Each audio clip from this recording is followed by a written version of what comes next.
And we're Hello, live everybody. again. We're still alive and live. We are. Rick, you got It's your been a coffee. minute, folks. Hello. We're in sort of different phases of our day. I feel, Rick, you've got your coffee. I've got my can of bourbon sour. But what's going on, man? It's been a long time since I've seen you. It actually hasn't, which has been really cool. It was great that you and I got to connect IRL in real life. I and the family got to head out to Vancouver for the week, for the week of Thanksgiving, our Thanksgiving. So my first time, our family's first time in Vancouver. Actually, that's not true. My wife, Joanna, had spent a couple of days there in the past, but this was our first time just straight up chilling, exploring. Got to connect with you, got to connect with Ken from Toy Connections, and the rest of it was just enjoying the beautiful. I was just telling you before this, man, you live in a beautiful part of the world. Mm-hmm. Like that place is gorgeous. So we're gonna show a couple pictures too, but just a quick aside, my 8-year-old was watching a Netflix docu-series. There's only like 3 episodes, called Island of the Sea Wolves. And she was like, where is this like magical place? And I was like, it's Vancouver Island. It's a few hours away from us. So it was funny because like she didn't realize that like nature existed. Because we live that's where Uncle Austin lives, right? Yeah. That's awesome. So it's like, these things are so close to us, but like we almost like don't make that connection. But anyway, yeah, our two families were able to meet up. Hell yes. We went for some pretty average ramen. I was a bit disappointed. That spot's normally better, but whatever. But the kids had a good time. The spot that you were trying to take us to, as I told you, we got to go, and it 100% is some of the best ramen we've had. Yeah. Those are my two on the left, and the youngest one, who is flipping you off if you're from the UK, is he was like, this is the best ramen I've ever had. And so the only place here in the States, it looks like there's one in New York or two in New York, I think, and in Seattle. So not yet here in San Francisco, but delicious stuff for sure. Yeah. Your kids are awesome, man. Yeah, I mean, my kids had a good time. Your kids had a good time. It was like, it was just fun to meet up. It was too bad that it was so short. We met up in the evening just for like a meal. We sat at that table forever. I was gonna say that wasn't we squatted that poor. I mean, they weren't that busy, but I think we were there for like what, 3.5 or so hours. We left a decent sized tip because they kept looking over at us like, "Are you guys leaving? You were done eating like 2 hours ago. Like, what's going on here?" We're making up for the quality of the food. Yeah, exactly. And I realized the gifts that we brought, it totally connected to AWOK, because everything we gave you, with the exception of that Lego set, I think, were anthropomorphic animals. So they just need to give them like weapons, and they're technically animal warriors from other kingdoms. Yeah, that was the other thing. Brick and I both showed up with like a bag full of stuff for each other. Yes. Thank you for delivering my Legions Con haul. Of course, man. Of course. Still unopened, and the shirts are great. I got to rock the Just Shelve It shirt yesterday, and good stuff. I blew it. I got this, but I could have grabbed you one of the other shirts. There was like a large shirt floating around, but I was just too distracted with like all the other things that I knew I had to get, and then and then as I was packing mine up, I was like, shoot. Well, if Jason's watching, I wear a large. I would love. I don't know if they have those shirts that you're wearing, because that's totally oh my God, I'm blanking on his name, but the Gorillas. What is the name of that artist? Oh God, I don't even know. Brilliant dude. Tank Girl. Anyways, had a great time with your family. And just real quick, seriously, I love Vancouver. We need to make it back there. I don't know why this isn't going to the next one. Science World. We went to Science World too that weekend. It was really, really fun. They had some great exhibits on right now. So. And man, I was in full on my winter gear. I don't know how you guys handle that. I'm getting old and getting cold.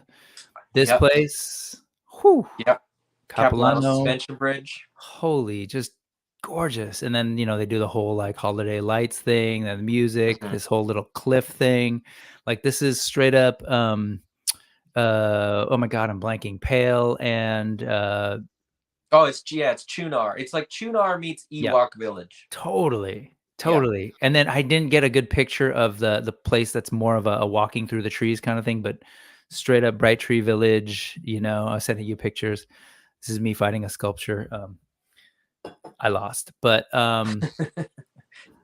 yeah, man, it was great. And I was super happy to be there. Had a wonderful time. Thank you, Vancouver. Loved it, and hope to be there soon. Oh, I don't have any readily available stuff, but Ken took me to Toy Traders.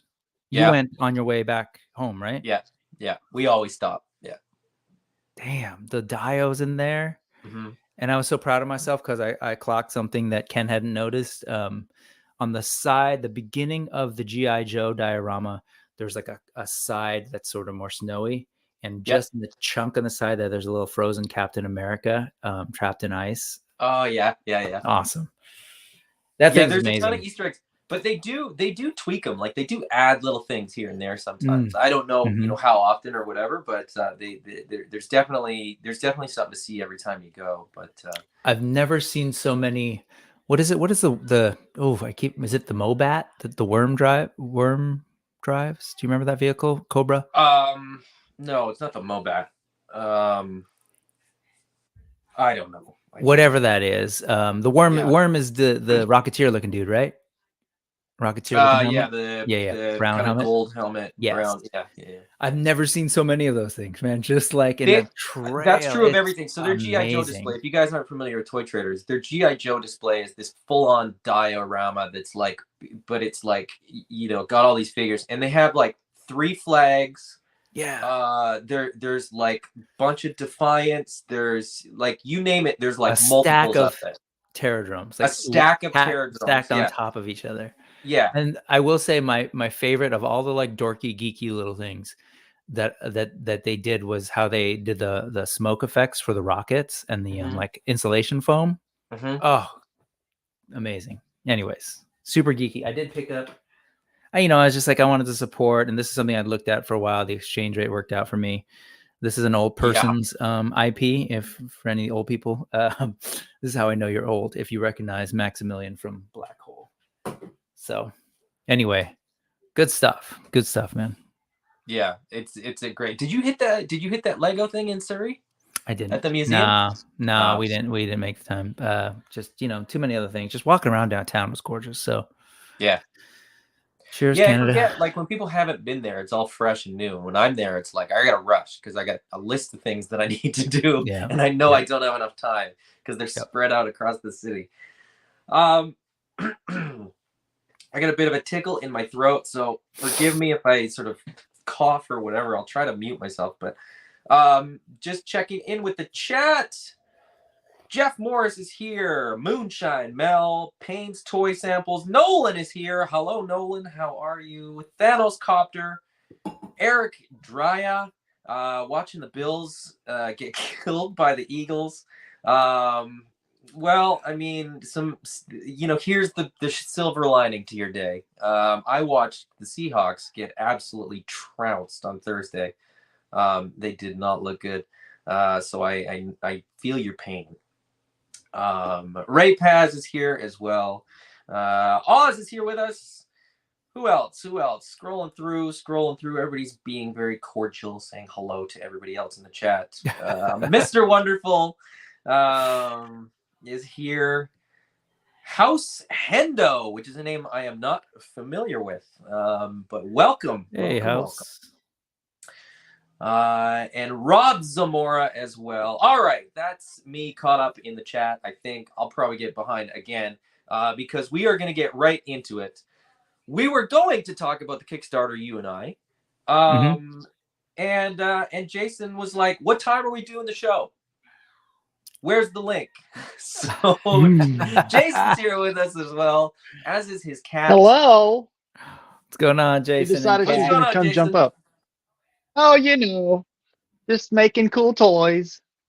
Man, too many cool toys. So many cool toys, in fact, that you got to do another Kickstarter. Yes, we we've got a lot of these designed for a while now. Yeah. And whenever I kind of started doing the math, I was like, okay, the last Kickstarter, we essentially did two different body types that were, most of the characters were the same body type, and then we had Thane, of course, which is a big giant buck. And that had its own set of challenges, but now we're going to be doing 4 different body types.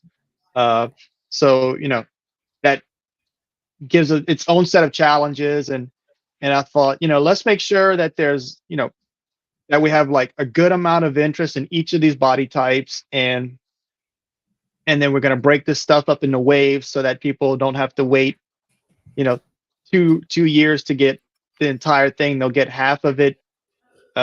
With our goal is to try to get half of it within 8 to 9 months, and then follow up with the rest of them.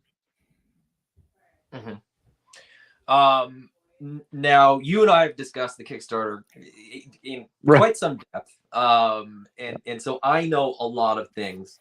Right. But maybe what I'll do is kind of lead with questions, and Brick, you're welcome to sort of whatever questions you want as well. Yep. And Jason can answer them. If you guys have any questions in the chat, fire away. I'm just gonna, just put a little, post-it note on them, and we'll loop back around, so that if we don't answer your question just in the course of what we talk about, we'll pull it up at the end, and we will we'll get right in there. Before we start, I just wanted to offer a little context, because you started in, you said we were going to talk about the Kickstarter, but just in case people don't even know what that refers to, could you break that down for folks before we get started? Adam, you want to tell them, or you want me to tell them? Sure, absolutely. So the first round of Animal Warriors of the Kingdom was sort of kicked off with a Kickstarter. We got 6 main figures. And then sort of through stretch goals that extended, 4 more. So 10 in the first couple waves. Waves 3 and 4 were using pretty much all existing parts. And so those existing parts were easy enough to just do as waves. In order to get this many new bucks in the wave or into the line as quickly as Jason wants to, it really just made the most sense to do another Kickstarter. So it will be a window of 30 to 40 days. I don't know the exact time frame, but basically you'll have a set amount of time to back the Kickstarter, and basically sort of select the figures that you would like to get, and once the Kickstarter ends, the figures will go into production. They'll get produced, everything will be all lined up. It basically, with the time frame too, it's really more like a pre-order than anything, because this is not one where you're going to have to wait 2 or 3 years. Right. Some of the molds are sort of already getting made. The designs right, are exactly. already done. The factory's already lined up. Like, everything's all lined up. This is really just to expedite these bucks. Like, this is basically to expedite sort of the interest in the bucks, to make sure that it makes sense, and it's just way, way quicker. Otherwise, to get 4 new bucks, you'd really be looking at like 4 or 5 years if exactly. it wasn't for a Kickstarter. Cool. And then you announced that at PowerCon, right? Or when was that sort of out there? Because I think that was the first time we sort of saw them. At Legion's. Con. We started showing stuff off. Yeah, we started showing stuff off at PowerCon. Did they have little tags on them though that said Kickstarter? Yeah, they did. There was like a little barcode or something, and then it said, the Kickstarter, we're going to launch it in March, which is cool because the first issue of the comic will be out in comic shops on March 6th. Okay. So we might try to launch it like the day that they're in stores, or maybe like a day after. Our goal is to launch, on the payday. So it's going to launch on a payday and end on a payday, with ideally 3 paydays that will cover the length of the Kickstarter campaign. And I've found, just after doing enough of these, that like weekends are basically stagnant to very, very slow. So we'll factor in that and extend it out to whatever it needs to be. I think it comes out to like 45 days, just because those weekends are really there's not a lot of people kind of paying attention and backing during those times. So that's kind of the rule of thumb. But if we unlock something right before the weekend, might get a boost or something like that. Mm-hmm. Okay, just again in service of the sort of recap of recent activity before we delve deep into it. Just a reminder to folks that at Legions Con you actually did reveal another AWOK character for pre-order, right? You want to break that down real quick? Right. We we unveiled the deluxe Void figure, which is fun. I mean, it's just a kind of really cool figure and everything, and it actually shares the brawler body type that we'll have two other characters featured in the Kickstarter. It'll have King Hannibal the Lion, and then Kali Prime, which we don't see until issue 5. So it's a little bit of a spoiler, but by the time the Kickstarter and stuff's going, people will probably have had a chance to kind of read that issue and kind of see what that's all about. So cool. You want to share that screen real quick, Adam? I can just visually. So to recap, you see wave 1, wave 2, generally the same buck coming out of the Kickstarter. The one big exception, of course, was Thane. But beyond that, same body type, yeah? And so in order to hit, actually before that, you just mentioned that currently the Void is up for pre-order, $48.97 on SpiroToys.com. Can you tell us how the response was at Legions Con? What were you hearing? I know from folks. There was a lot of excitement. We actually only showed off the grayscale version of it. We did a bunch of just kind of grayscale just to show off the sculpts and whatnot. And people were really excited about just seeing the grayscale version of it. I'm obviously excited about all the figures, but I just think this one's a really fun cross-play type of character where you don't necessarily have to be super into AWOK to want to add this to your collection. It's something I almost kind of see it as something that would pair really well with the 90s style X-Men, just kind of like a fun mutant, crazy, weird thing, and that's just I'm just kind of trying to think of something out of other people's headcanon. Obviously it's got its own place in the comic, and it's a fun kind of just killing machine that's relentlessly chasing the heroes. And so I notice on the site you're showing these next two other figures. I'm assuming intentionally you did this with the original Kickstarter too, to kind of show you that exactly. Work these in. Exactly. This being a different type of buck, we wanted to, there's always a lot of questions like, oh, how does it compare to this figure or this figure? And we obviously wanted to show. I thought it was essential to show it with Pale and the Ninja Turtles from Super 7 Ultimates.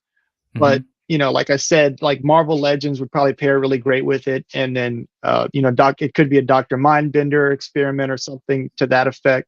So I was like, well, let's put a G.I. Joe in there too. And I just happened to have gotten shipwrecked at the same time that we were taking photos. So I just grabbed them off the kitchen counter. I was like, we got a G.I. Joe in there now. I saw people in the Cosmic Cabal saying this could fit into Cosmic Legions. Right, exactly. There's that. So this is where Animal Warriors of the Kingdom is starting to lean more into that sci-fi thing, which I think is great because Brooke and I know that the comic book is probably more sci-fi than fantasy. But a lot of people just seeing the figures have gotten the impression. Right. I was at G-Con and I'm just watching G-Con and somebody so a buddy sitting next to me kind of elbowed me in the ribs and said, "Hey, what is this?" And he showed me Instagram. And I was like, that's cool. The Void. What do you mean? He's like, is this up for pre-order? And I was like, yeah, it went up for pre-order this morning. And just a quick little anecdote, Jeremy Gerard, as he was posting the Four Horsemen stuff onto Instagram as they were doing G-Con, that popped up in his feed. And Eric Treadaway was like, what is that?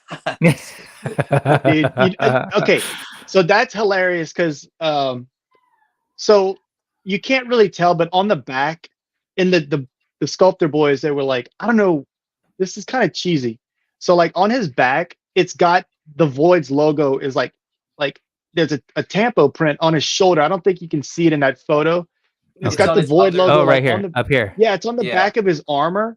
And they were like, that's kind of cheesy. And I was like, yeah, but it's an homage to, there was a Spawn character in series 13. I can't remember what he was, but he's like this big gross amalgamation, this big brown blob with armor all over him.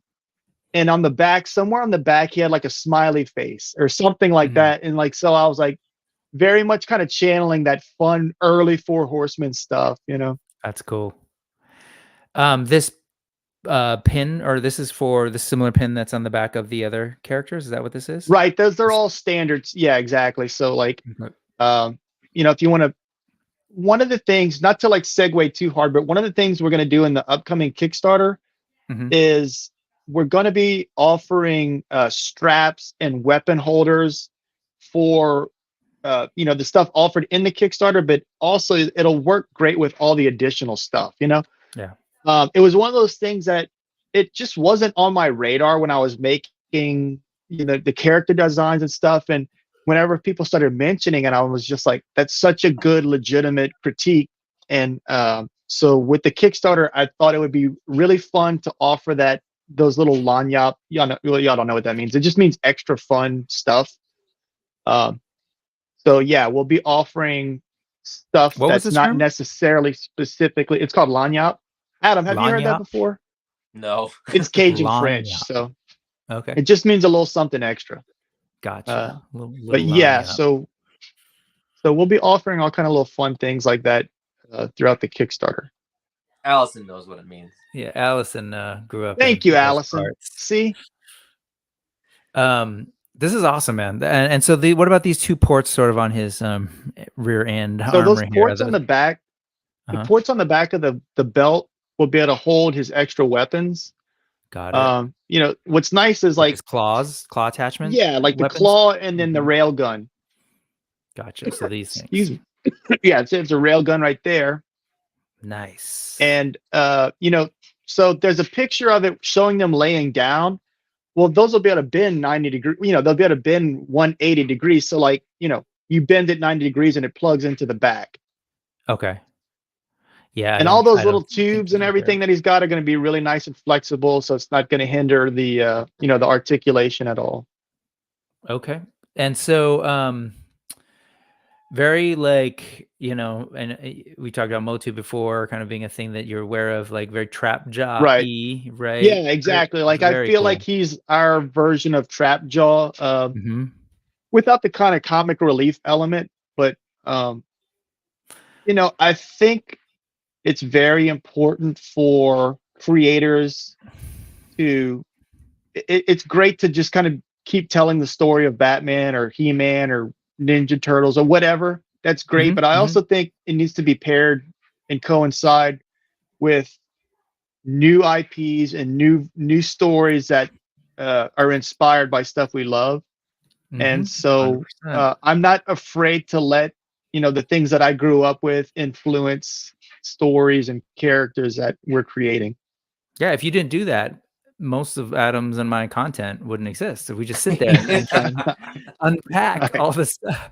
What's going on articulation wise? Is there a joint here and diaphragm? Like okay, so it's actually. Sorry, Adam. I hope this is okay. Like, yeah, cool. So, like, if you look at that image, it's actually pretty similar to the organic arm, with the main difference being it's there's not a double joint in the elbow. Okay. And the shoulder that plugs into it is it's kind of a big ball joint that's going to plug into the arm itself. Got it. So it's still going to have here. The ball is here. Right.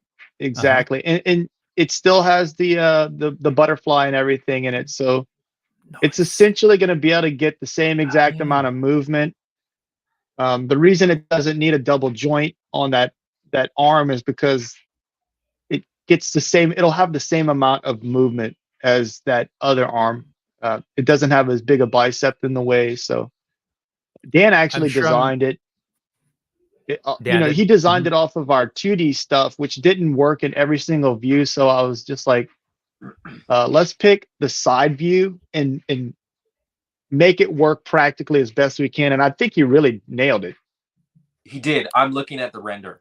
Like, I'm looking at the turnaround shot right now and looking at nice, this on my screen. So they're like both in my field of view, basically. Oh, cool. And it's like bang on. Like, it's and if you throw a link in the private, I can maybe try and share it. Well, I like. Or you have it locally. Got it. Yeah. It's like the physical turnaround shot. But Brick, you and I discussed that when we discussed the Void. You know, will it look like the comic book? Will it look like Turnaround? Yep. And it looks like the Turnaround, and I think, you know, the Turnaround is probably the coolest looking version in my opinion, because it's the most mechanical looking. It has the most little greebling and detail. So, and I think this is a pretty good, you know, reflection of that Turnaround. So that arm, I think, is going to look really, really good.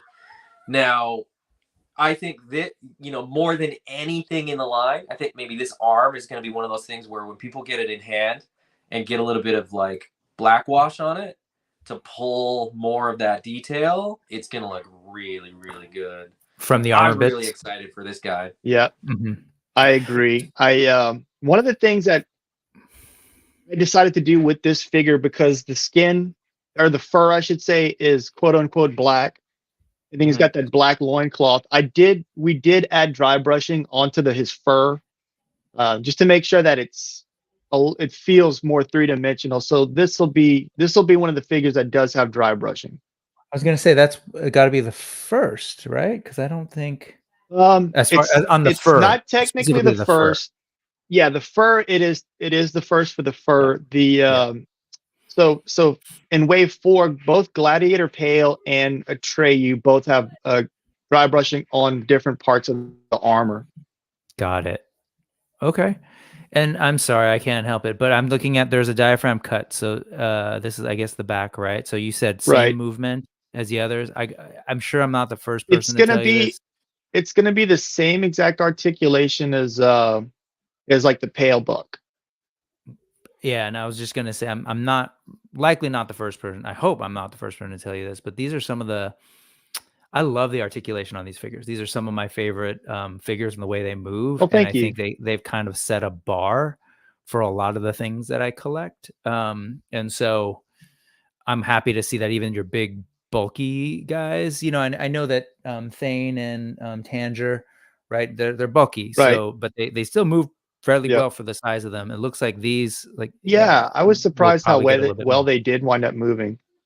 What's funny is, you know, someone mentioned they were asking why the Thane doesn't have butterfly joints, and I remember we intended to have butterfly joints on them, and Arlen did a cutaway of the torso, and like when I say the two discs are like, it's almost like they're almost touching, you know, so there's just like no real estate inside that body cavity to sneak in any other movement. So I was really pleased with how well it does move whenever you get to take it out and pose it. And I know we spent a lot of time on the Void, but it is something that is available now. So if I can, you know, shill properly.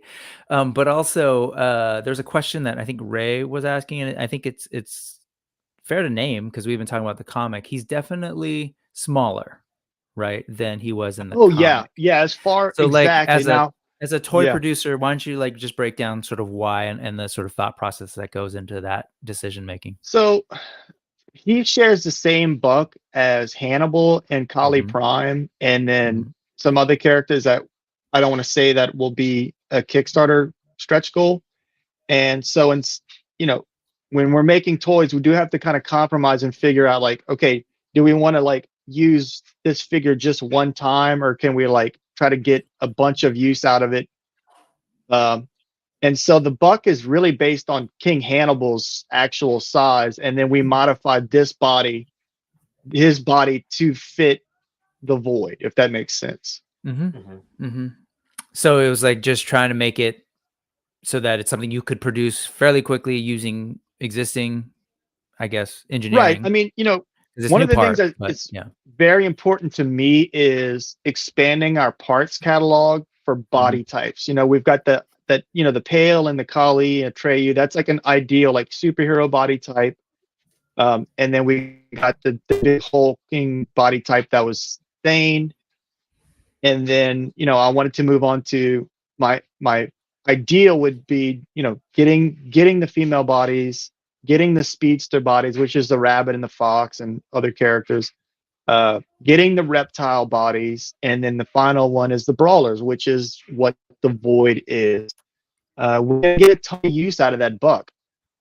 But the idea is to make sure that, getting a ton of use is great, but they each have to feel unique and fun and like their own characters. So I feel like we did a good job of making King Hannibal look way different than the Void, but they're essentially using, probably 80% of the same body parts.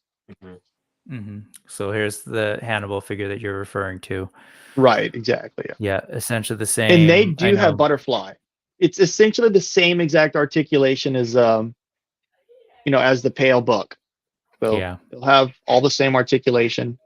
What's interesting about that Hannibal figure and the Void and Kali Prime is they all just so happen to have like either long hair or some sort of odd neck piece. And so what we did was we treated those as quote unquote scarves.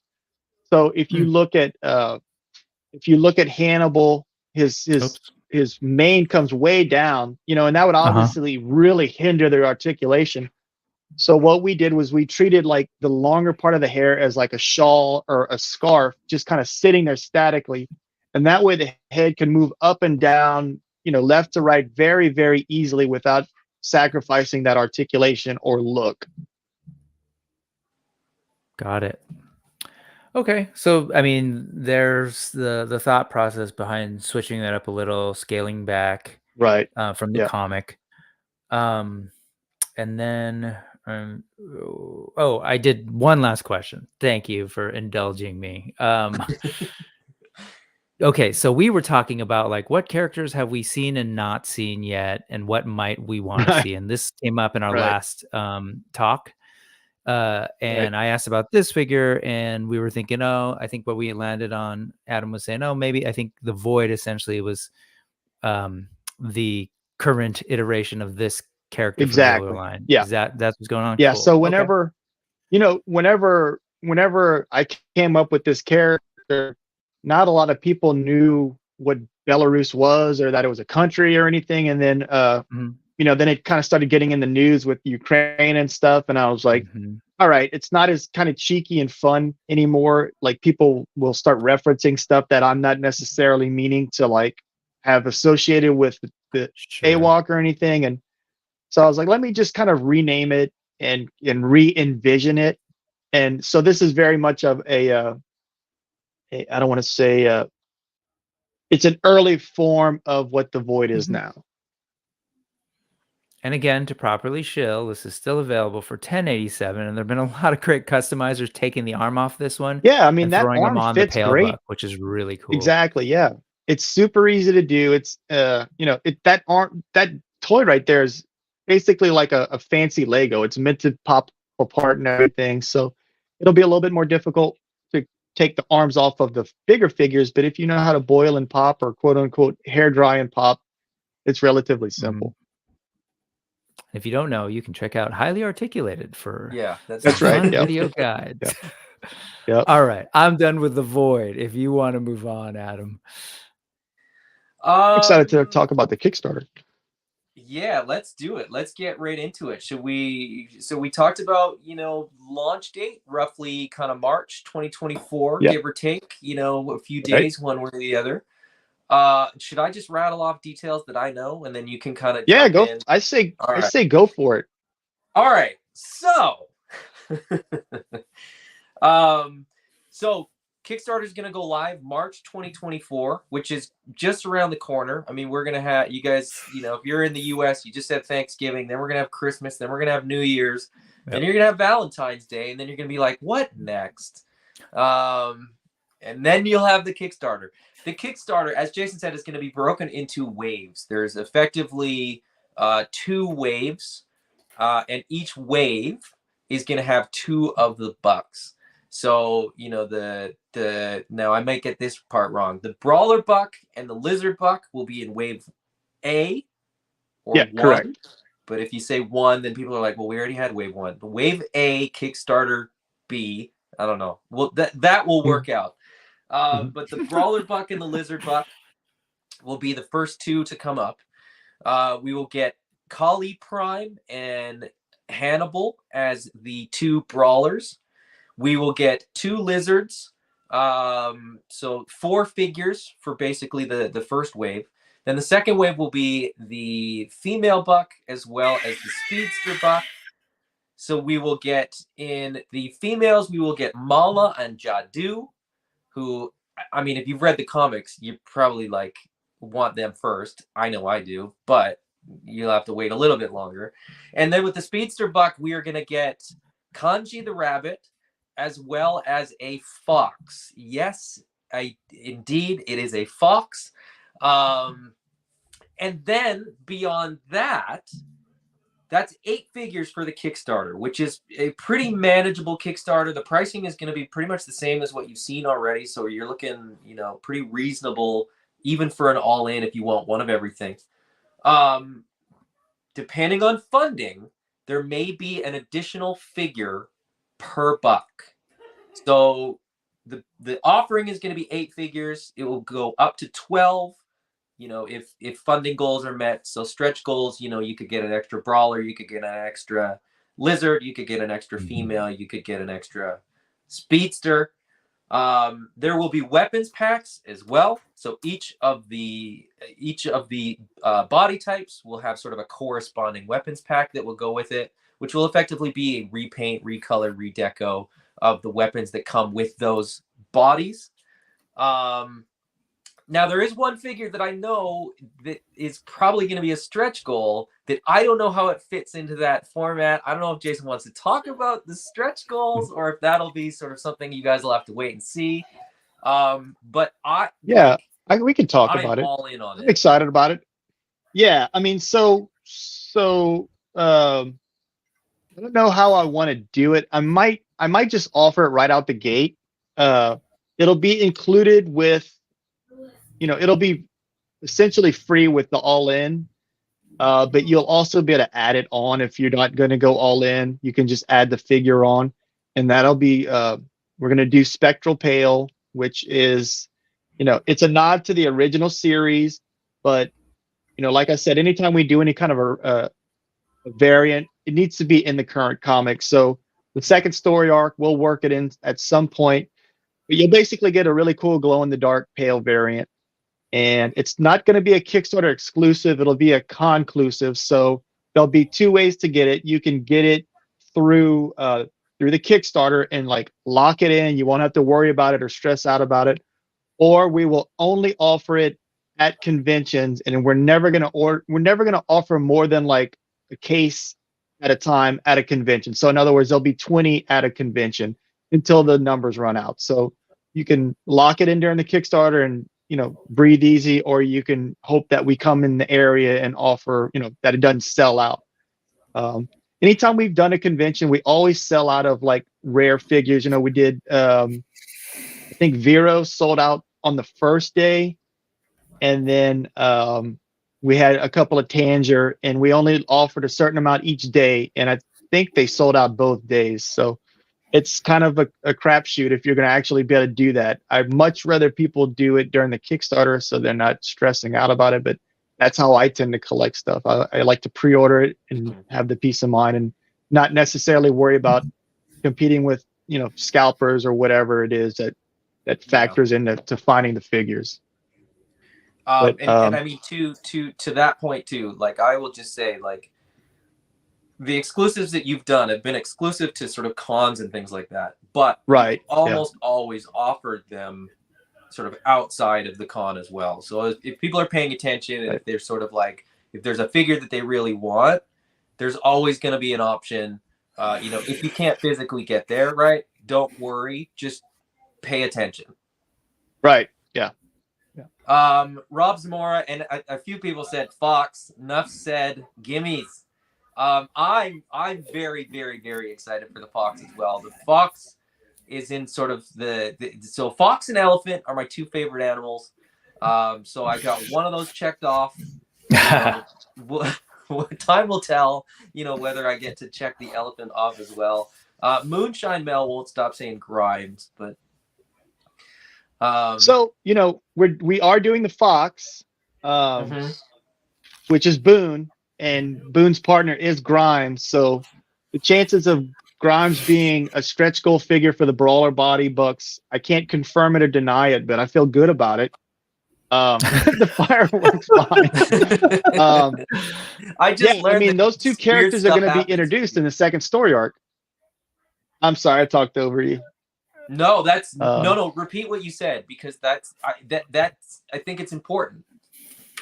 So, you know, whenever Utoma and I decided to reboot the series, we wanted the first story arc to be obviously about world building, giving the backstory to Kali and who he is and what his motivations are, but also importantly to build Pale's team. So, you know, in the first story arc, we build his team, and then in the second story arc, we start to introduce certain characters that were in the original story. Um, the Pirates Guild's really going to factor in heavily for the second story arc because, you know, there's a big power vacuum. All the trade routes and everything are kind of up in the air. So we're going to see, you know, both heroes and villains employing the Pirate Guild in order to, like, you know, travel these trade routes safely. And so we'll be seeing Boone and Grimes quite a lot throughout the second story arc. And you got to have figures for that, you know, especially, you know, they're essentially, you know, very important secondary or supporting characters. So we're excited about offering that as action figures. Now, to that point, Jason, you mentioned, like, you know, as the story unfolds, having the figures to kind of match that. I know that you and I have chatted about this quite a bit, that, like, you don't want to just release a figure just to release a figure. You want everything, you want all the figures to kind of fit within, you know, the narrative, so that if people are following along in the comic, they get, you know, their favorite character as a figure. And it's not just like, oh, we need to put out a new figure, so let's come up with a mini comic to kind of shoehorn this thing in. You're kind of writing the comic, and as the comic evolves and sort of grows, and the story grows, and the cast of characters grows, that's how the toy line will effectively grow. Exactly. Yeah. You mentioned elephants. The elephants will factor in heavily in the second story arc. So in the second story arc, you know, they'll be the house Pacadine, the reptile house will be featured in there. We'll have a lot of interactions with the bird. I can't remember what I called it now, but you know, I can't remember. Well, no, I meant like the actual house. I have it written down, but I can't remember. They'll be visiting like a fishing village and stuff. So it'll be like just growing the world and continuing to, like, expand on what we've done. But I mean, you know, like, I personally, like, whenever I get like my Mala figure in hand, I feel like it'll be like this culmination of like this crazy little daydream that I had back in 2011, and kind of started whittling away and working on it. Like, I just want to, like, have her and Pale and Thane, like, just like have them on my nightstand and be like, oh, we did it, you know. And Mala and Jadu are such important characters in the story. And I just feel like they're just like really kick-ass characters, and they both include really fun accessories, and they just both look fantastic. So I can't wait to add that to our collection. That little ice shield that's on her, that ice part on her shield actually is removable, and so is the flame effect.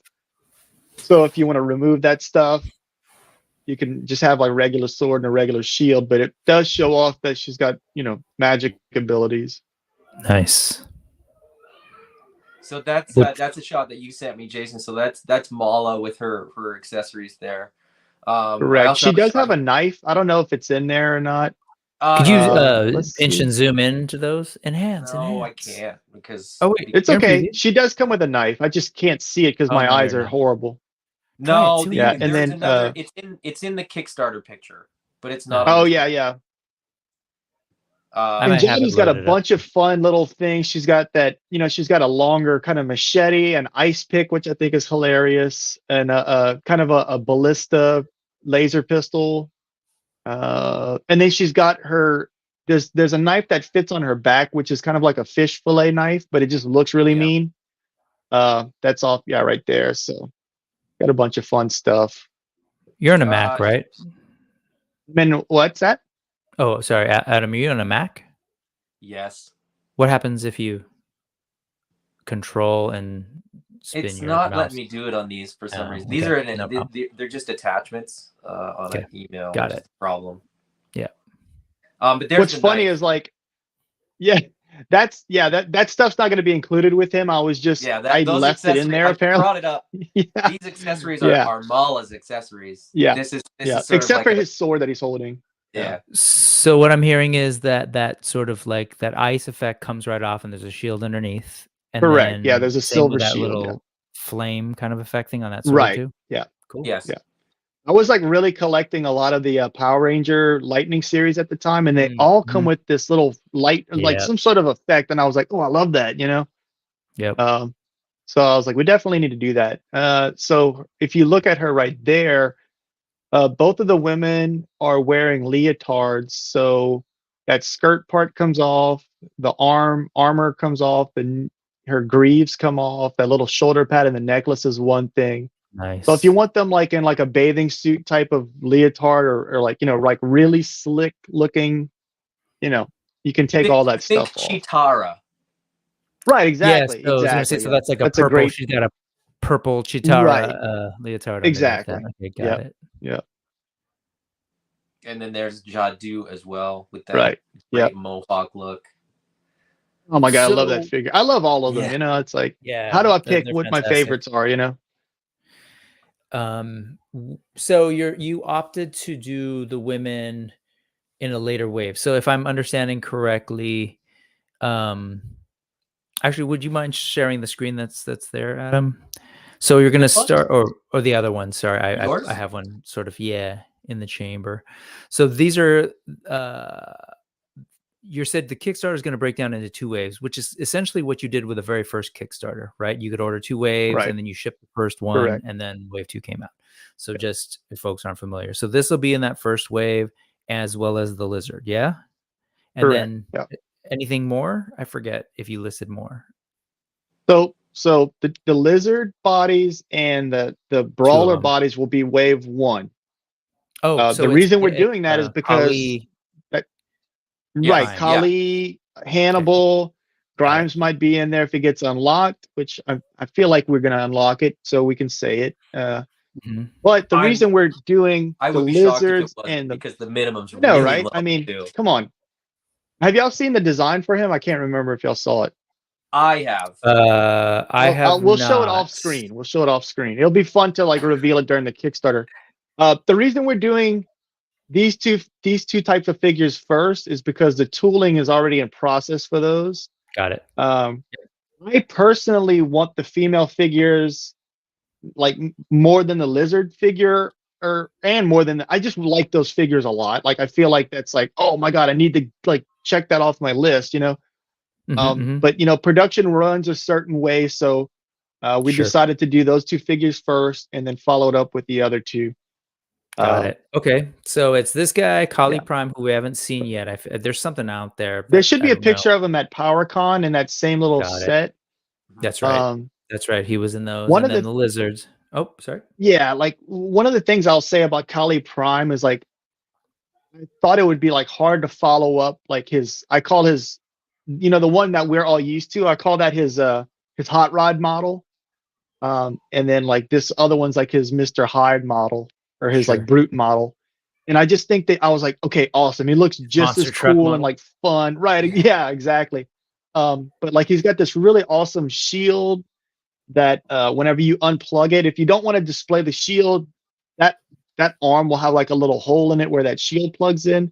So we like design a jewel that can go in its place in case you don't want, you know, in case you don't want to have a hole or whatever. And then he's got this big double-handed, like, I don't know, it's some sort of sword. It's like this big giant chunky sword. I was just like, oh my God, it's gonna be such a fun character. Like if I was a kid, I would like, he comes with fists too. I'd just put the fist on him and make him just have like a all-out brawl with Hale, you know. So have you thought about and are you prepared to tell us what the price differences will be for the brawlers, if any? And so the brawlers will be the same price as the Void. Okay. And 47-ish, I think 48. It's going to be like 48 something, you know. It'll probably be, now that's if you just get that character. you know, like if you want to do it like as an add-on or whatever, but you know, we have bundled to where you'll start saving the more you buy, you'll start getting, you know, noticeable discounts as you break down each SKU. Got it. So these characters, what else? what you're calling the brawlers, $48. This Right. and Kali Prime. Right, correct. Is that what you call them? Kali Prime? Yeah. Kali Prime, yeah. And then you've got the lizards, two of them, two different ones, right? Right. Two different characters. And then we've got this guy, and then we've got a chameleon, and then we'll have an option for a third one that we can unlock. Okay, so 48 for these guys. Correct. And then these are 35. 35. Yeah, 35. Yeah. And then you have the opportunity in the Kickstarter to back the following wave, which will be you'll be able to back everything at once. So so the way that we're structuring the Kickstarter is everything we're showing will be unlocked right out the gate. So if you go to the Kickstarter and you're like, I just want Mala, Jadu, and Kanji, you can do that. You know, you're not gonna have to wait for that. Like, it's just the stretch goal stuff that's gonna be unlocked at a different, you know, throughout the campaign. Got it. So we'll do like, first we'll offer the lizard to be unlocked, then we'll offer Grimes to be unlocked, and then we'll offer, that's Jessa, and then we'll offer another speedster body, another speedster character, I should say. And these are what you're referring to as a speedster buck, right? Correct. Yeah. Yeah. That, the rabbit and the fox, and then whatever else we unveil. Very cool. And so what are you thinking might be the time period between the two waves eventually shipping? Does that make sense? Like you back both of them whenever they come out. So the first one is going to be, let's see. So we're going to launch it in March. We want to have like an 8 to 9 month turnaround for that.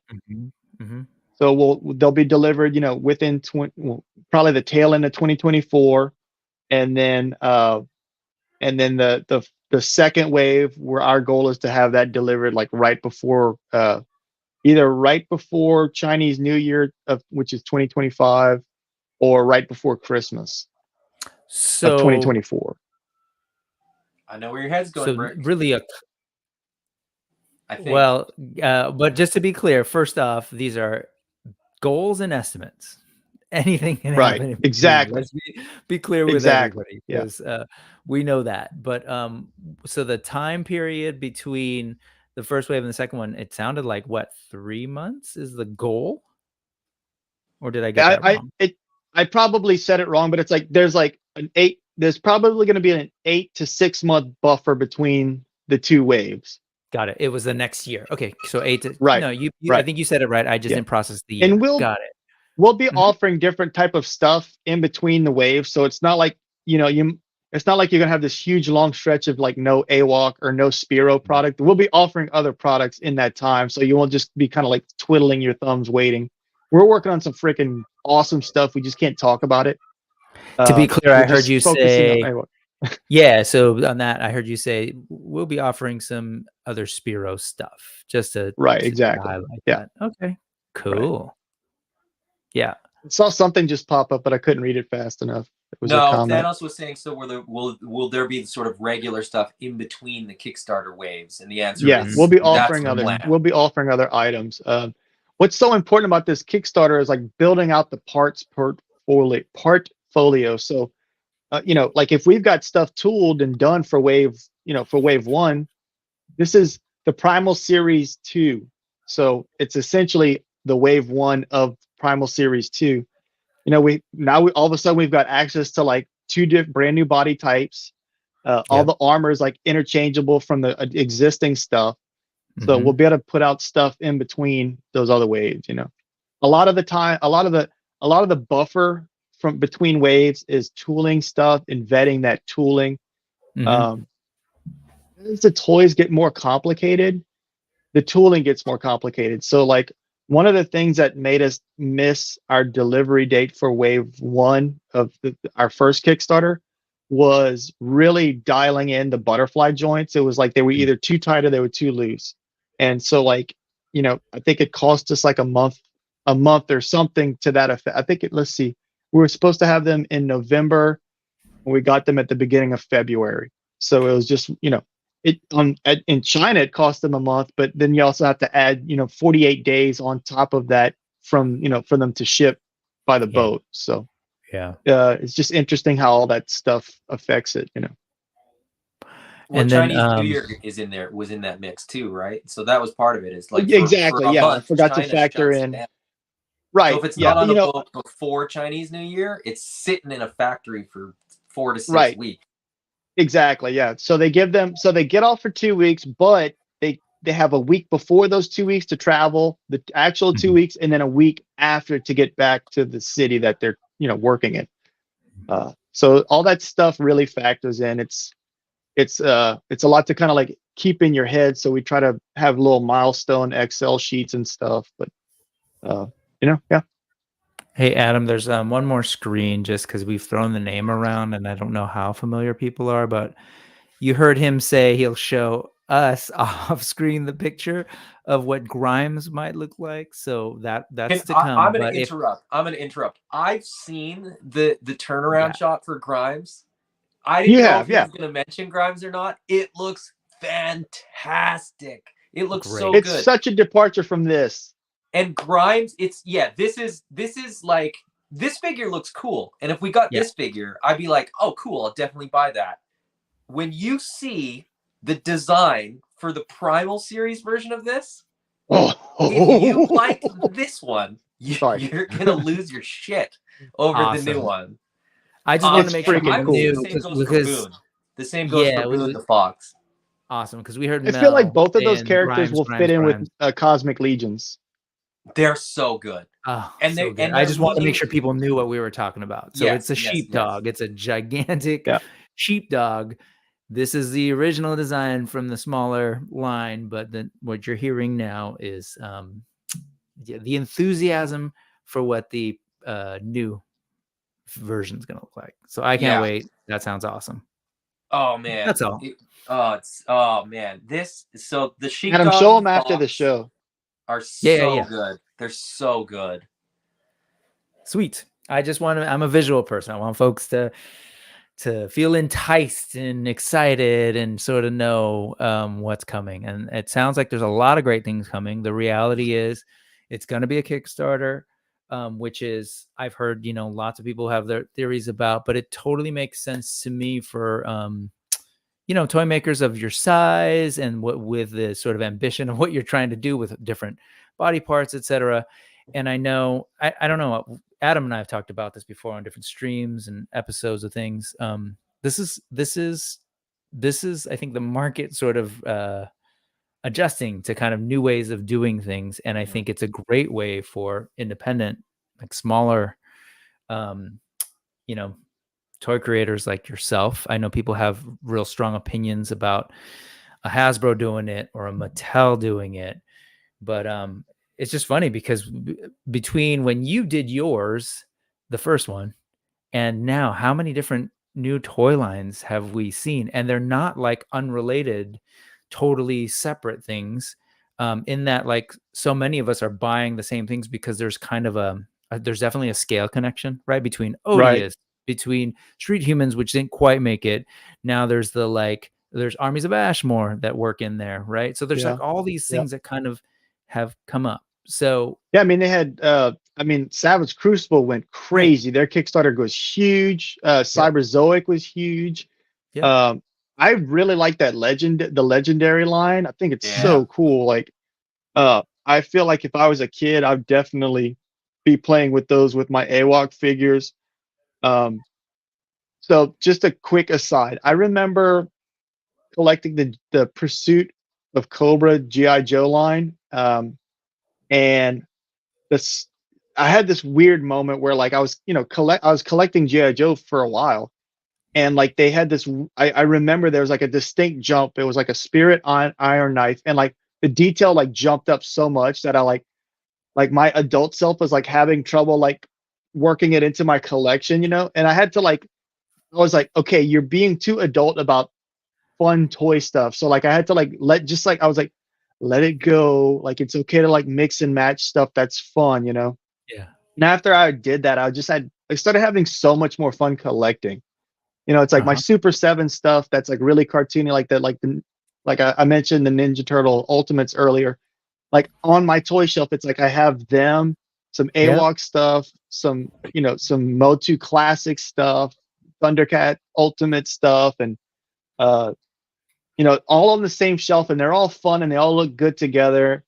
And I mean, are they the exact sculpt style? No, but like it helped me to like enjoy collecting more, like just letting go of like the realistic expectation that everything's got to match 100%, you know? Yeah. So, Well, I don't, I am ashamed, but I'll admit it, to say that I don't have any AWOK right here readily available, but just the things that you mentioned. dude, I'm bummed out because like I didn't know y'all were like, gonna meet up. I would have given you one of the AWOK shirts. What is that? Oh yeah, this you got is your the Monkey new one. King. The reptilians, and I've got Wukong, and then you've got Pale in the mix, right? These guys just They all look go awesome. together, like you said. Yeah, they can all just kind of go I together. really like and those Lizard Army hang builders. out. Oh, there you go. Yeah, He sits on my desk like this. That's your traveling buddy.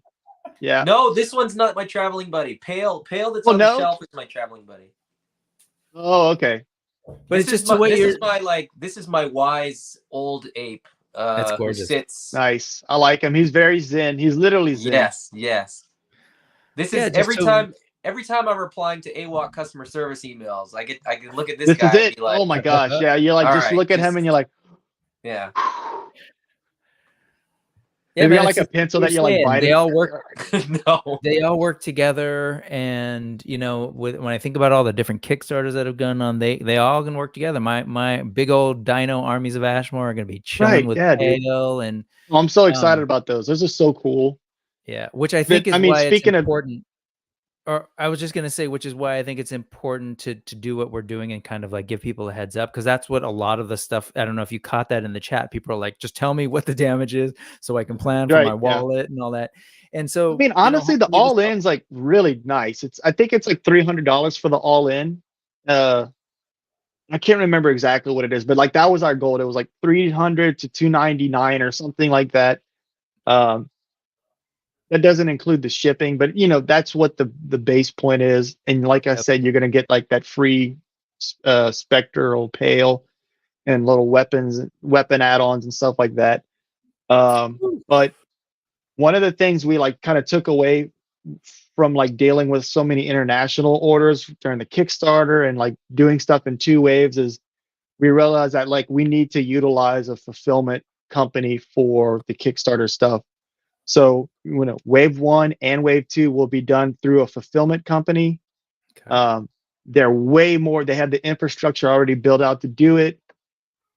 Everything's going to get out way faster, and there won't be as many errors on our part doing it that way. So we want the line and the experience to be all fun and no stress. So that's something that people can look forward to as far as like how the fulfillment will proceed. Yeah, I think that's good for people to hear, given like, yeah, we know, like you spent so much time with the creativity and sort of like trying to launch a successful campaign. I don't know if it was you and I, Adam, or me and Ken, but this analogy came up where it's like when we were having kids. Okay, just sit with me for a second. So much of it was like, there's the labor. We got to plan for all that, and you're not thinking about after the birth. The birth lasts however long it lasts, and then you've got this child after, and you're like, oh my god, all those other things that we had been planning for the labor and hadn't thought about after. So there's like the creativity, the campaign, you know, getting the word out and all of that, and then all of a sudden you hit big and we're super successful, and then it's like, oh crap, these things are heading here. Now, how am I going to get them? So we know there were some growing pains in terms of like figuring that out. But what I'm hearing you say is you're working with a third party who does this, who has done fulfillment. So it should be much smoother this time. Great. Right. That's awesome. Yeah. And are you talking with, because I just happened to hear an interview with David Silva, because he was talking about the Cyberzoic, and he was talking about that. And about how he had been working with a fulfillment. So there are places out there that that handle similar sized toy lines, I guess, right? Yeah. Okay. Cool. I'm just throwing that out there to let people know that These are things. Like, yeah, these are known it's very quantities. common. I mean, fulfillment company is its whole thing. Amazon is a fulfillment company. They just privatize it to where it's just their stuff. Mhm. But there's fulfillment warehouses all over the country. So we're just essentially going to use one that friends of ours have already used. We know that does well, and Awesome. packages get out nice and clean, and there's no dings or anything like that. So we'll use someone that we have firsthand, not knowledge, but like that, people we trust have recommended and used before. Yep. That's huge. And that's what they do. So I know in many ways, Right, exactly. that It's is their not thing. something Yeah. that Jason Right. They Bienvenu don't make was like toys. doing. They just make sure that Right, people get exactly. toys. Yeah. Yeah. Right. Yeah. We want to So focus on making awesome toys and like hire people that are, set up with infrastructure and all the boxes and everything to do the actual fulfillment this time. It was just way too overwhelming. So just to pause on that and just say that's awesome, but also like congratulations, because like Thanks. Yeah. from sitting here, like it sounds like you're growing. It's not only like, oh yeah, we're growing and making new figures. It's we're figuring out a lot of the business end. Like I was Right, surprised, exactly. as well as a lot of people were like, oh yeah, we're doing. Oh, by the way, we're going to do the second Bushido, and Right. we're Yeah. like you're just doing a bunch of things. You kind of glossed over it. What I heard you say is that the Kickstarter is going to launch right around the time that the comic book launches, and you kind of just Right. move past Yeah. that. But like Yeah. again, So, I mean, let's we're talk about that. super excited. Yeah. Well, Yeah. we're going to have, so issue 1 will be in comic shops on March 6th. We need everyone to go and ask their local comic shop to order it. We'll have the standard cover, and then we'll also have a collector's edition cover, which is what Adam's wearing on his shirt. It's our homage to the gorillas. Mhm. That one's by Utoma did that one, but each issue will have a collector's edition. I don't know if you guys know who Tom Whalen is. He's done, and his name's Strong Stuff. He's done a ton of amazing stuff for like Nickelodeon, Disney, You look Marvel, confused. Tom everything. Whalen did those Cosmic Legions posters. Yeah, he did the cosmic Oh stuff. yeah. So he's going to be doing a 2D vectors cover. type stuff. Yeah, we'll have Amon, who does a lot of the Masters of the Universe box O'Donoghue. packaging and stuff, all the artwork. He'll be doing a cover. And for Zeta Girls now, Chris Facconi. Yeah, exactly. So like we're gonna have like each issue will have the standard cover and then a special edition cover. So we're super excited about it. I'm a little anxious about it. I'm trying to figure out like when I should start running ads. I think the ad will run in Diamond in January, Diamond's preview catalog in January. So we just want to like get the word out, and it's like even if we've been giving away issue 1 digitally just as like a thank you and to get people interested in it. But we'd love everyone to go and order issue 1 standard and the collectors. That way we can like really boost our numbers like right out the gate and everything, and get comic shops talking about it and excited about it, and hopefully carrying the figures as well. That's awesome. Because so again, folks, Adam and I through AWOK Talk have been covering the comics. So the story essentially, it's the comic. It's the same one that you've had access to. That was an indie book, self-published through Spiro Studios. But now there'll be extra stuff in it. But yes. And you haven't named this yet. Can you name the publisher or not? So one of the things that's interesting is after we like looked over everything, we decided to go ahead and self-publish it. And we did, I mean, it's like we did all the work. So we're going to go ahead and we decided to self-publish it. Wow. We might do like an imprint later on just to get bigger distribution. But for the time being, we are going to self-publish it. And we'll probably self-publish other titles as well. But AWOK will be kind of like the first thing that we the first comic that we put out. Nice. Now to that point, can you sort of like, or maybe I'll just ask the question. You were self-publishing already. You did issues 1 through 4 already. You were looking for a publisher, like a mainstream publisher. But basically what happened was, because of the figures, like Diamond Distribution, who is the biggest comic book distributor, reached out to you and said, hey, we want to distribute the figures. Right. And through them, you were kind of looking at Right, getting a publisher exactly. lined up for the book. Yep. But in the end, you were like, well, we already deal Right. with Diamond and they already like us. So Right. why don't we Exactly. just do this Yeah. on a bigger Now- scale? Yeah, I mean, so there's several things that are appealing about being published by a bigger imprint. You know, I mean, it would be freaking awesome to have like the Image or IDW or Boom or something on the book. That's cool, you know. But the main thing is they know how to set up all the you know, all the barcodes and list it and everything for you in Diamond. And like you said, we already had a great relationship with them. So, you know, I asked the toy division, I was like, hey, can you CC me to the publishing side of it? And they gave me everything. And I was like, that's so much more simpler than like what we had to do with the toys, you know? So we got that all figured out and lined up. And I was like, we already did all the work. So, you know, why don't we just go ahead and put it out? I feel like we're kind of living in a fun little magical time like that is similar to the early 90s, whenever, you know, a bunch of creatives from Marvel and DC started this publishing company called Image, you know. Right. And they were like, you know, we should make toys to promote our comics, you know. And so I really like that model where it's like, you know, a bunch of like creatives are kind of getting together and learning just enough of the business to kind of like get off the launch pad, and then we're kind of going from there. You know, I feel like we're off the launch pad, like, you know, having action figures, you know, on, you know, in the previews catalog, on Amazon, a Big Bad Toy Store, and a whole bunch of amazing little smaller shops that I'd be talking 30 minutes and naming all of them. But I feel like we're doing all the like the grassroots stuff that people did in the early 90s and in the 80s. Yep. And you know, I just want to thank all you guys who are collecting the toys and reading the comics now before the rest of the world discovers it. Like, my hope is like, you know, in 2 years or 3 years, people will be like, man, this comic's like 4 or 5 years old, or you know what I mean? Like, I remember whenever The Boys came out, I was like, oh, it's a comic book. And then I looked and it was like, you know, it was like a 7 or 8 year old comic. So, and then same thing with like Walking Dead, a lot of in Invincible, you know?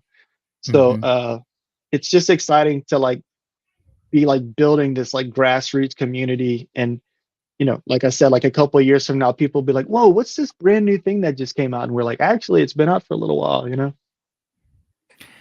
Yeah, it's exciting. Plus, you know, so I have a little bit of a design background, and it started in the late 90s. What I'll just say is that the technology and things that exist now, and infrastructure that exists now, compared to when Image Comics and that period was happening, I think totally works in your favor, right? The fact that we're essentially like hosting this television show right now where we're talking with the creator. It's amazing, right? Having you to talk about it.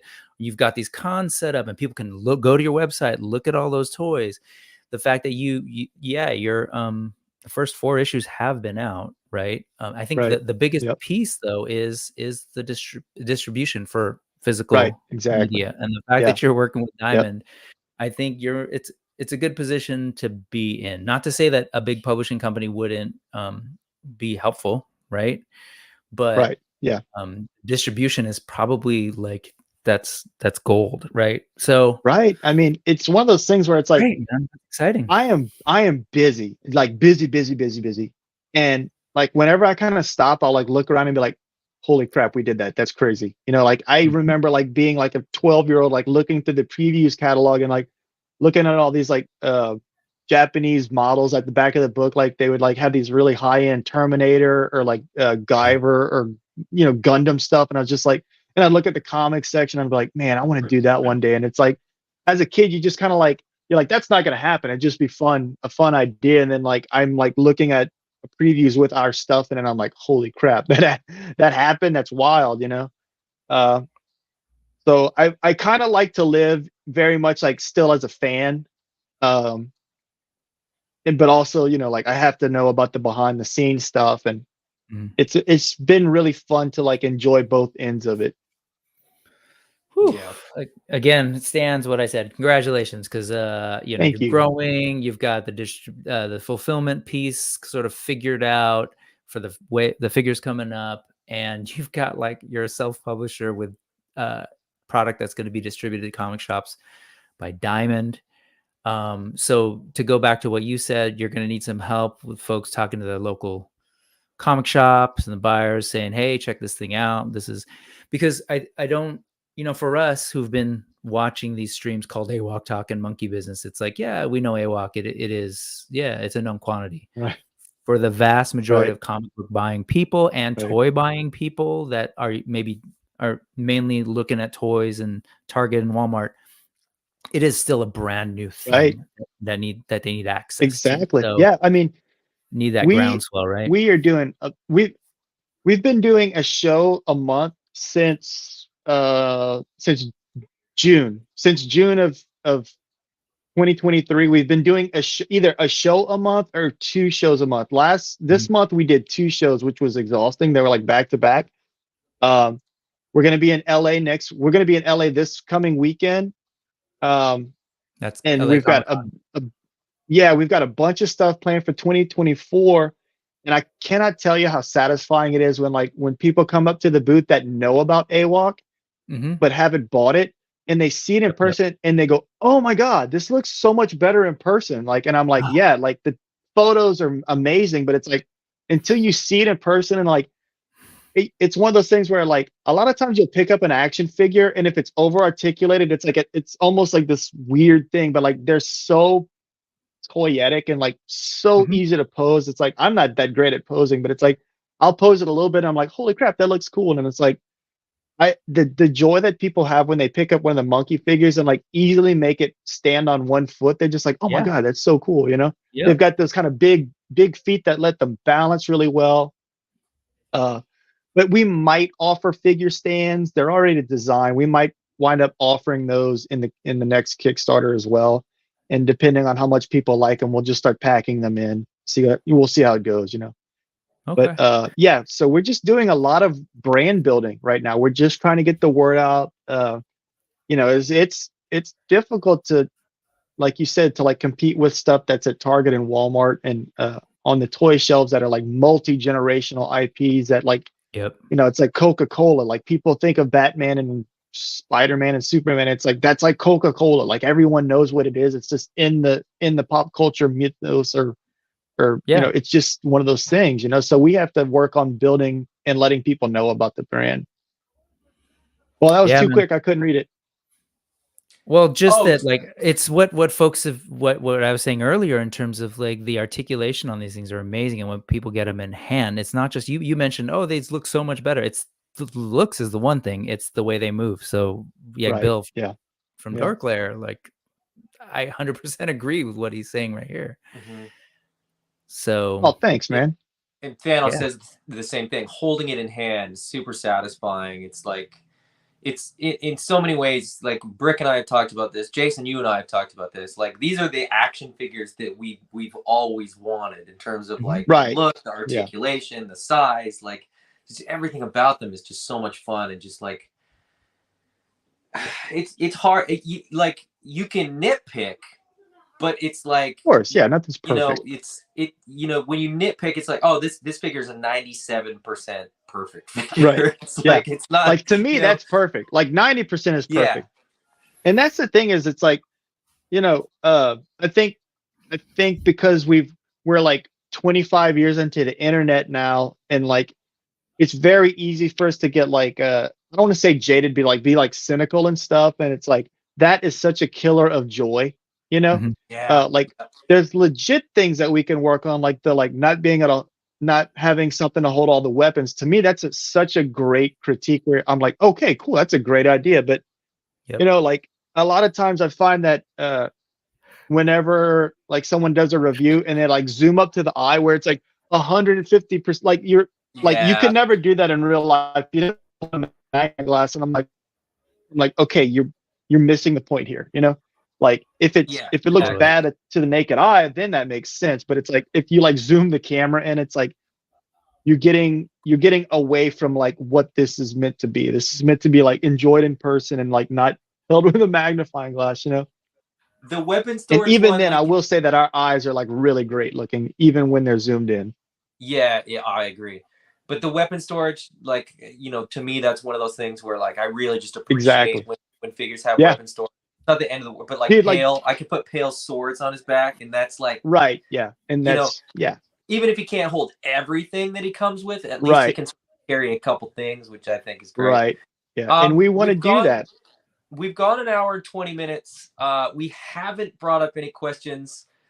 Oh, shoot. Yeah. We're gonna go into questions, but before we do that, Jason, is there any like little tidbits or anything that you still want to add, or have we covered pretty much everything that you sort of thought of? So the main thing I want to say about the Kickstarter is we're going to try to do our best to give backers and tribe members 3 paydays, the thing, so that the way they can get what they want. Everything's going to be like all the character types are going to be unlocked right out the gate. Mm-hmm. The stretch goals that are going to be included are an additional character from each body type. So, if everything goes to plan, you'll wind up getting 3 characters of each body type. Plus, you'll have the spectral pale, the weapon sets, the armor straps, stuff like that. It'll be in 2 different waves.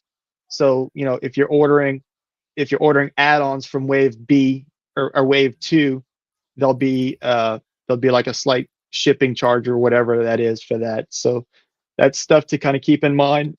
If you enjoy the comics, if you want to introduce friends to the comics, keep an eye out in the January issue of previews, and please ask your comic shops to order it. That will help us, Right. spread the word and let comic shops know that you're interested in carrying our products. I think that's the gist of it. Mm-hmm. Cool. All right. Questions. Nolan says, any news about issue 5? Did we talk about that? Did you mention? I don't think we. I know we talked about it privately, but like right before we left on our 2-week trip, my cat ruined my laptop. So I got the new laptop in last Dog week. ate my homework. And yeah, exactly. Well, luckily I was able to get the 3 pages that I was working on off the old laptop hard drive. So I finished those 3 pages, and we have 3 more pages left. So it's 24 pages. No, wait. Yeah, it is. This one's a little bit longer because there's a long fight scene at the end. So it's 24 pages. I should be done with it by next week. Mhm. I'll finish writing the script and everything, and then we'll upload the PDF as soon as it's ready. Nice. Okay. Josh asked, is there a list of characters by house floating around out there? There isn't, but it is something that I've personally kind of been tracking a little bit. And I think going good, because I'm too forward- lazy. Well, so up to this point, I mean, this isn't really news to anybody, but like up to this point, the Spiro, as far as like websites, has just been the store. But the idea is that there will be a website that will have things like, a list of characters, that sort of fit each house. There's another question. Where was it? Star asked, any maps in the future so we can follow the location in the story. Oh, yeah. That might be something as well that could sort of potentially pop up in that website. There is another AWOK website that's not just the Spiro store, but we'll wait. Considering that the company is Jason, it's like there's a delay between what Jason wants to get done and what is feasible to fit into timeframes. We all want more figures too, right? So like you can't have everything.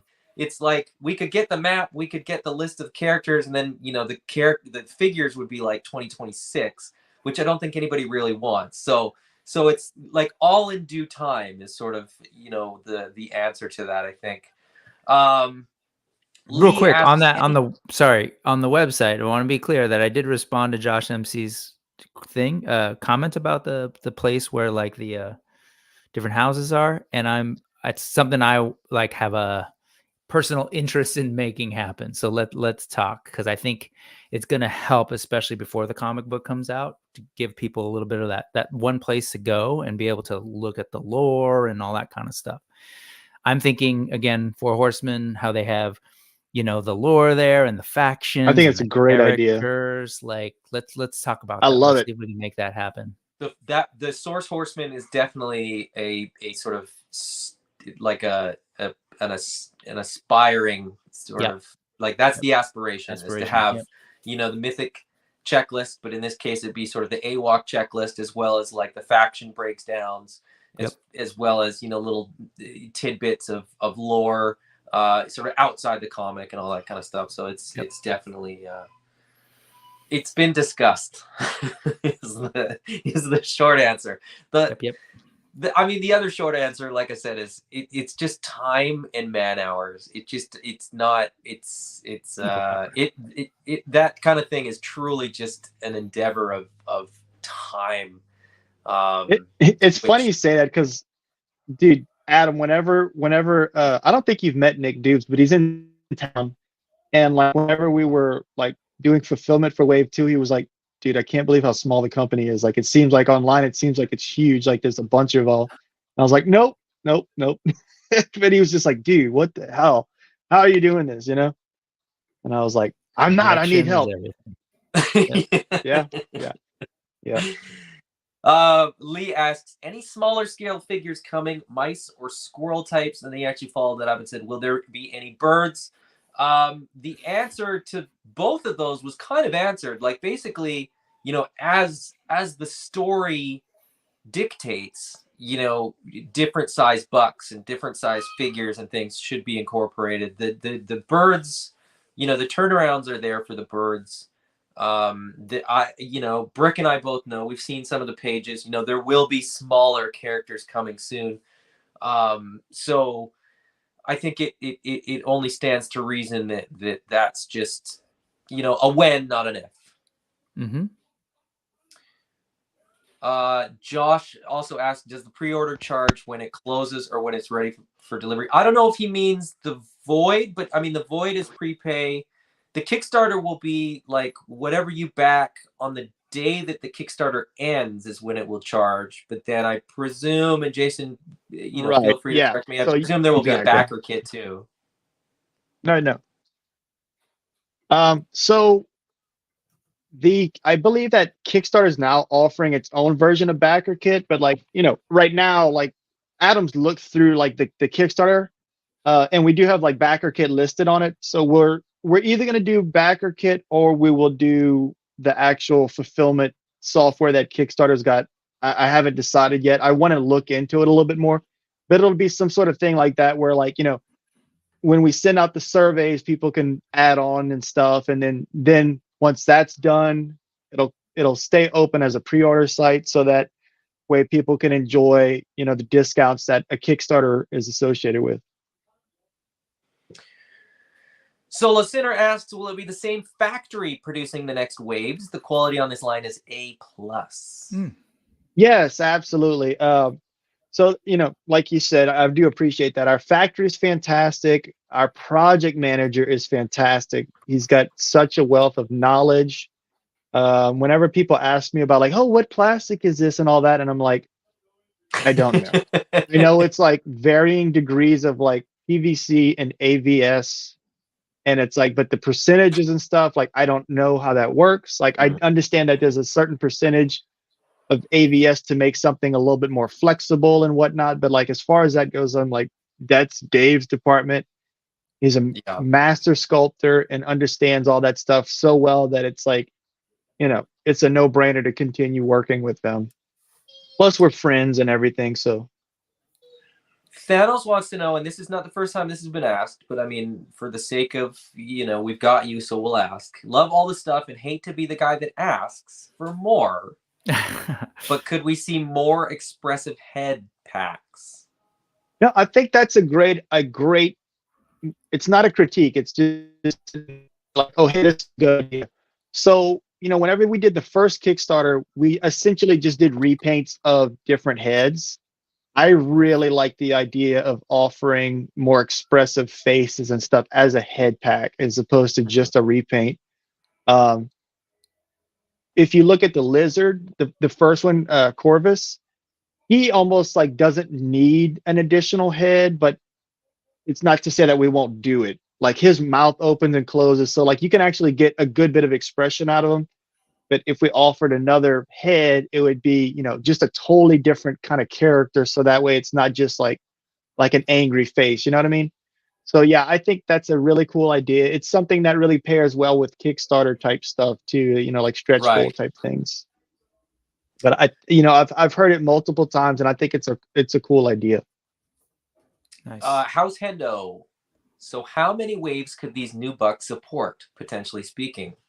I mean, you know, it's hard to say, but you know, the idea is to try to get, you know, 6 figures out of each buck. You know, we could maybe get more than that. I don't know. Like if you look at the first Kickstarter, we got, you know, we got waves 1 and 2 and 3 and 4 out of that buck. So it's like, you know, I don't know. The idea is to be able to like mix and match stuff and start making stuff feel new, but like still use existing parts until the stuff starts to get overused or outdated looking, you know. Eric asked, is there an estimate for the arrival of the Gladiator wave? I think we're gonna try to get them for March. So like ideally people will get, you know, their Gladiator wave either right before the Kickstarter or during the Kickstarter. So that's the idea, is to try to get it in March. We had hoped for like winter. I guess it still counts as winter, but we were hoping for winter 2023. Right? Quarter 1, March. Yeah, I guess it still counts as winter. There was a QC issue on the Gray Gorilla for Wave 3, and that like slowed everything down. Yeah. We did get like early not samples. We got like early cases of Wave 3, but they went like super quick. So now we're waiting for the rest of the shipment to arrive in a couple of weeks to get all that out. So we should have Wave 3 completely in stock by the end of the year. And you know, I talked to Dave during the summer, and like our ideal would be getting 4 waves of figures per year. And so 2024, we got 3 this year. So in 2024, our goal is to like be getting 3 waves of figure. That way we're constantly rotating and getting new product in hand. And to be honest, if it wasn't for the delay with Thane's hammer, if it wasn't for the delay that with was a big issue. Gorilla, it would have been 4 waves this year. Right. Like that really cost us. And I remember kind of being on the phone with Dave, and he was like, okay, we either have to redo all the hammers or redo all the hands. And I was like, the hands are perfect. I really feel like we just need to redo all the hammers so that they're like a softer plastic that won't snap. But he was like, it's going to cost us 3 weeks. But like, what didn't translate to me was like, it cost us 3 weeks to fix it plus the 48 days on top of the time it takes to ship. So yeah, it really pushed all that stuff back. I kind of think of like producing waves very similar, you know, in playing in a rock band. It's so funny. Like I've played just countless gigs, and it's like we look at like the time that everyone's supposed to go on, and it's like the first band had like a 40-minute slot, but they take like 15 minutes to get off the stage. So then that pushes back the next band 30 minutes. So then by the time the last band, it's like they're like a full hour late. You know what I mean? Like not late, but like from whenever they intended. And it's just one of those things where it's like you've got like this ideal time slot, and then everything gets like one little thing done go right, and it kind of pushes everything over. Yep. And I've worked in sort of logistics and stuff for quite a while, and it's just like it's dominoes, and as soon as one gets knocked over, really is. It's like you okay, they all got knocked over, but you don't just pick up one domino and like set it and you're done. You gotta reset all the dominoes. Exactly. Yeah. People don't realize that it's not like there's one part. The equation isn't 2 + 2 = 4. The equation is like quantum physics, and you gotta like put all the numbers back in and try to make it work again. It's not as easy as people think to just be like, all right, let's just snap back into it and get going. Nolan asked, there's a few people that sort of mentioned this, and we touched on it, but we haven't really talked about it too much. partly because this is monkey business. It's kind of an AWOK thing, but it is Spiro and it is very much monkey business adjacent. Is the AWOK Kickstarter separate from the Bushido figures? The answer is yes, but Jason, do you want to talk about the Bushido Kickstarter at all? Yeah, so I don't know if I don't think we're going to do a Kickstarter for the Bushido line. The line is a lot less ambitious, like figure wise or like SKU wise, than the AWOK is. We're going to be offering like small waves of 2 figures each round. So like you'll get a really awesome samurai figure paired with an Oni figure. And when I say paired with it, that's what would be offered in each wave. So we're going to do, you know, just those 2 figures and let that shine and let people kind of like go crazy on those 2 figures. And then we'll introduce another samurai and another Oni, and we'll go in that kind of order. So there's really no need to Kickstarter it necessarily. We might do it. I haven't decided yet. Part of the like really appealing thing of Kickstarter is that it forces it in the into the like news cycle for a month. You know, so it's like people have a lot of chances to like see it if they miss it on one weekend. You know. Yep. Yeah, the Bushido figures are gorgeous. I mean, I 3D printed a bunch of them for the show at Legion's Con, and I mean, even though a lot of the stuff was like merged and static, it was really fun to kind of see the way Dan worked around the challenges of having that big bulky torso. I mean, I know how it works. Like it's you know, it's like this like all the belts are kind of like set up like bowls, and the torso kind of is the, you know, the negative version of the bowl that will like fit nicely into it and keep it from really affecting the articulation as far as like, you know, bending over and stuff. I mean, it is going to affect it to an extent, but not as much as you would think it would. Ken has a question. Are you going to reprint? Basically, I think the question is, are you going to reprint the Kingdom? You know what? I might do it eventually, but it's not on my radar. It's one of those things where, you know, I want it to be kind of a collectible and stuff that people are like really trying to find, you know, years from now. Ideally in 5 years, we'll have a toy. I mean, you know, we'll have the toy line going great. We'll have the comics in it, you know, like 2 or 3 trade paperbacks out by that time. And then we'll be, you know, trying to decide on which streaming service we want to do the cartoon with. I know that's like super ambitious, but you gotta think it into reality or pray it into reality. Stars, you know, right? It's it, man. Like it's like go big or go home type of thing. Yep. And we've said this before, but the property is like primed for it. So thank you. It's funny, you know, people they'll ask me about, you know, like, hey, are you reading this comic or reading that or that? And I'm like, dude, I'm interested in history and geopolitics. And so like I'm writing stories based on like his stuff that happened in history that's just crazy, you know, and taking little things that I thought were interesting and kind of like, you know, kind of kneading it into my little story that we're telling. You know, let's see, hell yes, AWOK animated. I mean, I feel like it would, like we are writing the story arcs as seasons of a cartoon. Like we wanted, I feel like whenever you look at the comic, it feels very cinematic, and we wanted to make it a very easy jump from the pages into like an animated treatment. Yeah. It reads that way. Brick and I have commented on that multiple times, that it reads like that could be storyboards. Like they could just take those. I mean, Utoma's so good. He's like, oh man, he just does such a great job. And like, I mean, when we first started, I think I was thumbnailing stuff out, but I was like, you got it. It's good. Like, this is what we're doing. We'll talk about the story and stuff. And I very rarely have to make notes. Like there was some stuff that was important in the last 5 pages of the comic. I was like, don't forget this and that. But I mean, for the most part, he nails it, you know? Yeah. And I think, you know, it did that short little tiny pseudo animation or like reading thing, you know, the video of like page 14 of those are awesome. Her doing her Mala kind of breaking down the lore. Right. Part of that was just like, it was kind of proof of concept. Like these things are Right. great comics, great lore, but would be amazing as sort of animated things. And I was I telling loved it. I thought it Adam, was so cool.